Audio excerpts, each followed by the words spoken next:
2017 was a great year for movies. We had a lot of standout performances, standout stories, and standout directors. But when you're making a top 10 list, unfortunately, only 10 movies are ultimately allowed entry.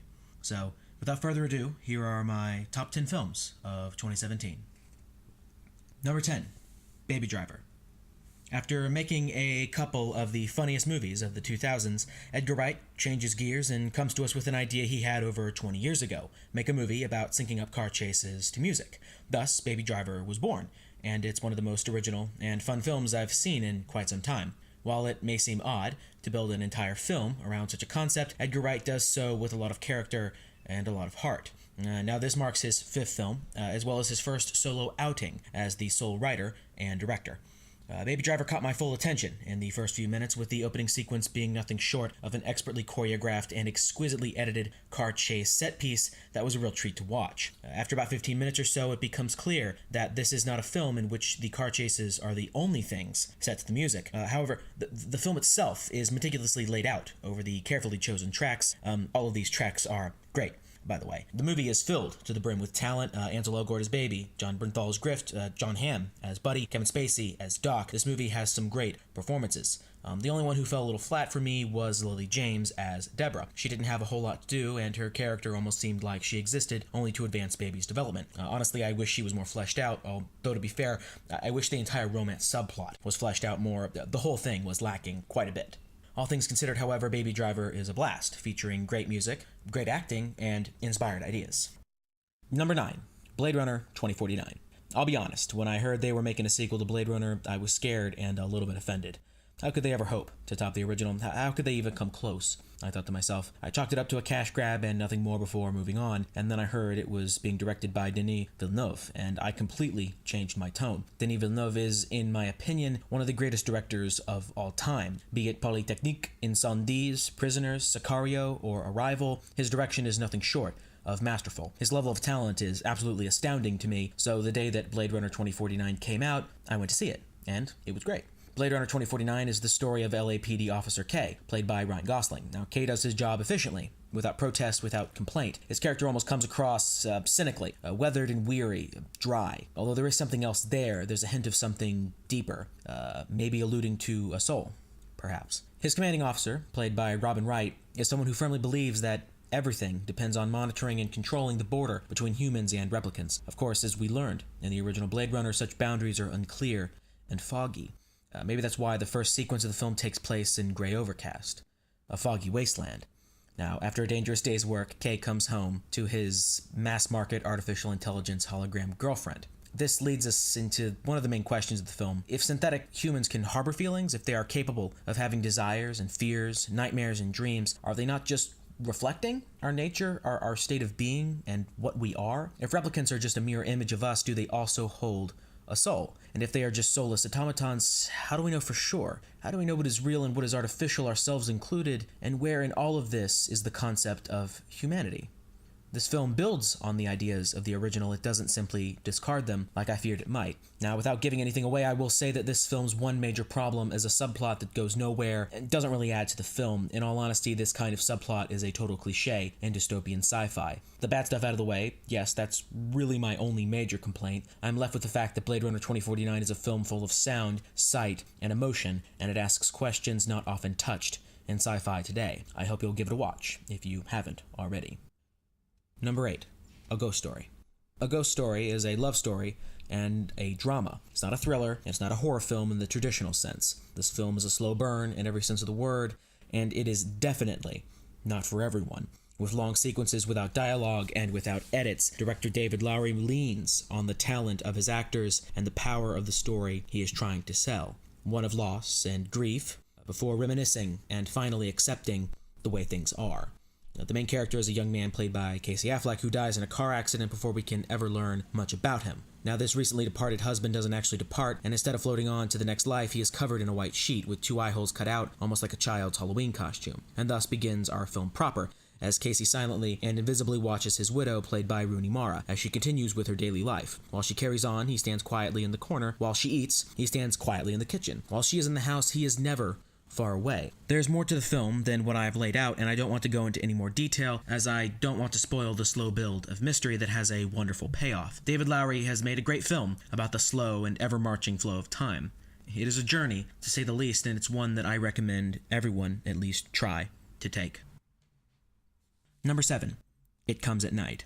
It Comes at Night is probably not what you think it is. Now, this is because A24 has a bit of a problem with their trailers and promotional materials sometimes. So if you saw the trailer, you may believe the movie is something that it is not. Now, that said, I feel I should point out that It Comes at Night is a great chiller, but it is definitely not a horror film. This movie's main theme is fear, and fear eats at everyone in It Comes at Night.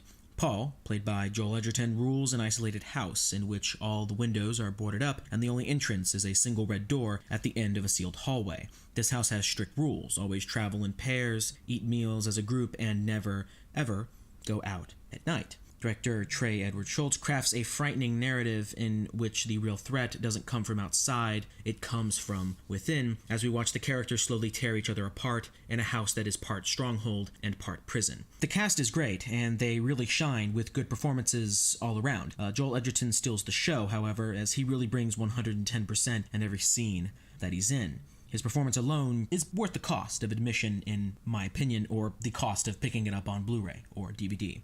I'll cut the review off here by saying that It Comes at Night is a great chiller about fear, paranoia, chaos, and disorder. There are no true villains in this film. There's only suspicion, isolation, and the horrific oblivion that is the state of nature. I'm sure that Thomas Hobbes would be proud. Number 6. Good Time. So, I guess I'll start by saying what many others are saying. Good Time is Robert Pattinson's best performance to date. Good Time is about Connie, played by Robert Pattinson, who, after removing his mentally handicapped younger brother Nick from a therapy session, robs a New York City bank. Now, the bank robbery goes well enough, but as the brothers escape, a dye pack explodes in one of the money bags and fills the car with a brightly colored dust. Now, this causes the car to wreck, and Nick is soon taken into custody, but Connie is able to evade arrest. Thus begins Connie's quest to break his brother out of prison or just pay the bail. Robert Pattinson is the star of the show here, so it's a good thing he turns in such a great performance, as emotional resonance rests on him. The film flows nicely, clocking in at 99 minutes. Honestly, the movie moves along at quite a nice pace. The tone is like Michael Mann meets Tarantino, with the end product being a film with a feeling that is grueling, desperate, and pretty darkly funny, with scene after scene that builds up nearly unbearable crescendos, full of tension and heart. The directors here, yes, there were two of them, brothers in fact, have crafted a movie that grows more desperate and irrational the longer Connie runs at full speed headlong into the night. As with the other A24 films on this list, I don't want to go too far in the movie. Spoiling would really ruin some of the magic, so please, go watch the film. I highly recommend it. The performance by Robert Pattinson is reason enough to do so, in my opinion. Number 5. The Florida Project. Sean Baker is one of my favorite directors working today, and I've only seen 2 of his films, one of which was shot with 3 iPhone 5S smartphones. After Tangerine, I was committed to watching whatever Mr. Baker put out. I was blown away with what he was able to do with a cell phone and some cash.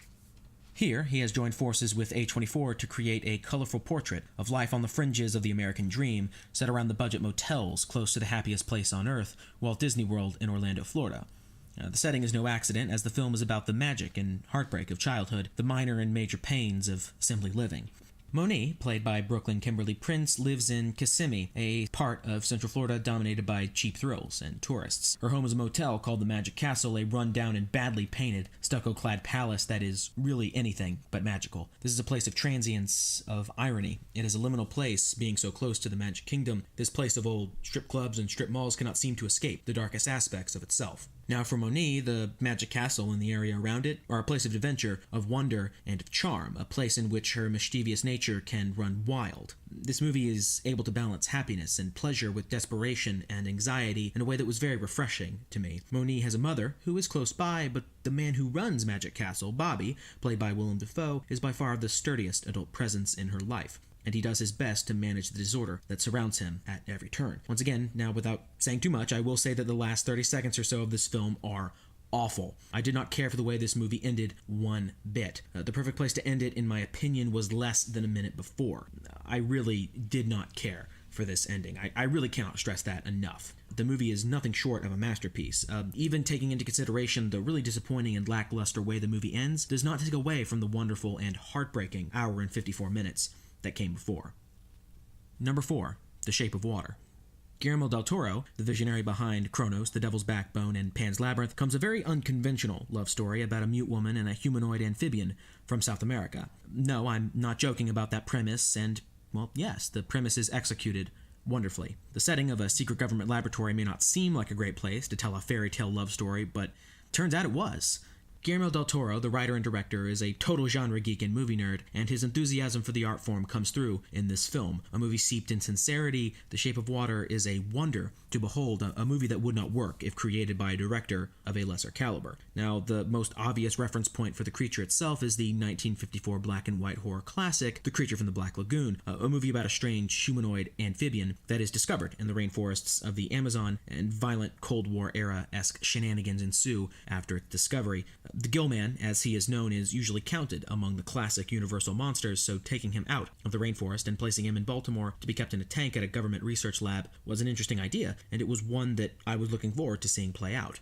The Asset, as he is known, is more or less an innocent in a world of monsters. His arch-enemy of sorts is Richard Strickland, a square-jawed military man played by Michael Shannon. Now, the janitor at the facility, played by Sally Hawkins, is the creature, or the Asset's, love interest. When she begins visiting the creature in secret, the two form a bond that puts both of them in considerable danger. It's pretty amazing how far Del Toro takes this interspecies romance idea, and how natural and how pure and beautiful he makes it. I'm really looking forward to seeing what Del Toro does next. If this film is any indication, it will really be something to behold.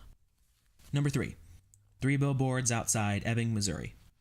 3 Billboards Outside Ebbing, Missouri is an absolute masterclass of acting, with a perfect cast and skilled director. Done. Full stop. I could end the review right here. Honestly, Martin McDonagh has outdone himself this time, with a film that flies past his 2 previous works, Seven Psychopaths and In Bruges. While those are 2 great movies, 3 Billboards is deeper on every level. This film rejects the notion that it must give its viewers the comforts of easy moral standing, easy decisions to make, a simple good guy versus bad guy narrative, something that's black and white. It is instead content to be heartbreaking, harrowing, vicious, and very darkly funny, all the while steeped in shades of gray. It features performances by Frances McDormand, Woody Harrelson, and Sam Rockwell at the top of their game. If this film doesn't get some sort of Best Actor nod, I will be very disappointed. 3 Billboards contains within it some of the most poignant and emotionally stirring scenes that I saw this year. This is McDormand's greatest performance since Fargo. I'm going to go ahead and back up and say that again. This is McDormand's greatest performance since Fargo. If you're not still on board with seeing the film, if you haven't already, honestly, I'm not sure what I could possibly say to change your mind. Now, this is a film best seen with as little foreknowledge as possible, so please don't read too much about it, and if you decide that you want to see it, if you haven't, please just go see it. You'll be very happy that you did. Number 2, Lady Bird. Greta Gerwig comes out swinging with this one. This is her first outing as a writer-director, as her other projects had someone else directing or helping out with the writing process in some capacity. In Lady Bird, Gerwig tells a coming-of-age story about a young woman by the name of Lady Bird. Lady Bird, or Christine, which is her real name. She's played by Saoirse Ronan. And she's a character caught up in a fight to break free and define herself on her own terms, to become her own person, someone she's proud of on some level.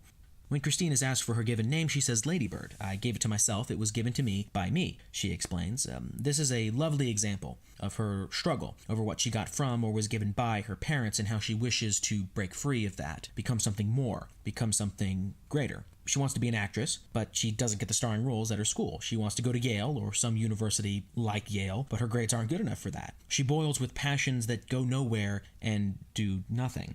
This I found to be a pretty perfect image of what youth is for a lot of us. Young people are usually sure of the exciting things they will do in life or the exciting places that they'll go, but they don't really have a plan to put into action. This is where Christine is at. This is her current worldview. While she thinks she knows that she's sure of what she wants to do and how she's going to do it in some way, she doesn't really have a plan to put into action. She's a ways away from truly figuring things out. We watch Christine's senior year and beyond, and it's impressive that so much is contained within a film that is only 93 minutes long. Lady Bird is undeniably the Saoirse Ronan show, and the Oscar-nominated actress completely disappears into this character, which is a good thing, as Lady Bird wouldn't really work the same way if the character at the center wasn't completely understandable and so endearing. Saoirse absolutely is here. I really truly hope that she takes home the Oscar for Best Actress. If I got my way, she would just show up and they would give it to her. I heard this movie was great initially. I was a little concerned. I thought maybe the hype oversold it, and I thought that I would be a little disappointed, but when I got out of the theater, I had a big smile on my face, because that was absolutely not the case. Number 1. A Silent Voice. Now, before you say anything, the US release date was October 20th of this year, so it counts as far as I'm concerned. I've seen this movie 3 times already, and I can't wait to see it again. On the surface level, this film is about the damaging effects of bullying, and how the effects of such destructive actions will have long-term ramifications. This, however, is selling the film incredibly short. Isolation, miscommunication, longing for acceptance, these are just some of the themes of A Silent Voice. Remarkable in the way that it takes a single incident and shows how damaging it can be to both the victims and the perpetrators years after the fact, the film follows Shoya Ishida, who, in 6th grade, bullied a new classmate named Shoko, a deaf girl who, while doing her best to be gentle and kind and make new friends, is the brunt of everyone's jokes.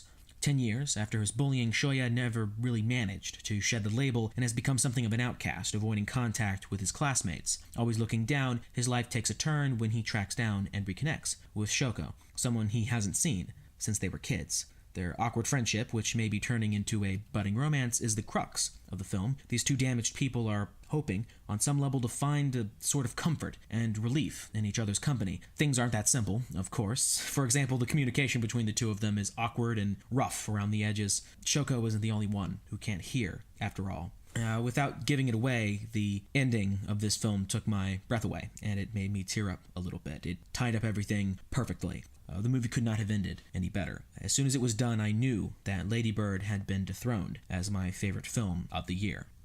2017 was a wonderful year for movies. After the overall disappointment that was last year, I was really glad to see so many great films. This list was genuinely hard to put together. I was really sad that I had to pick between Baby Driver and Wind River for the number 10 spot. I really loved both of those films. This one is one for the record books, for sure. This is Kyle Snyder for the New Deal Network, signing off.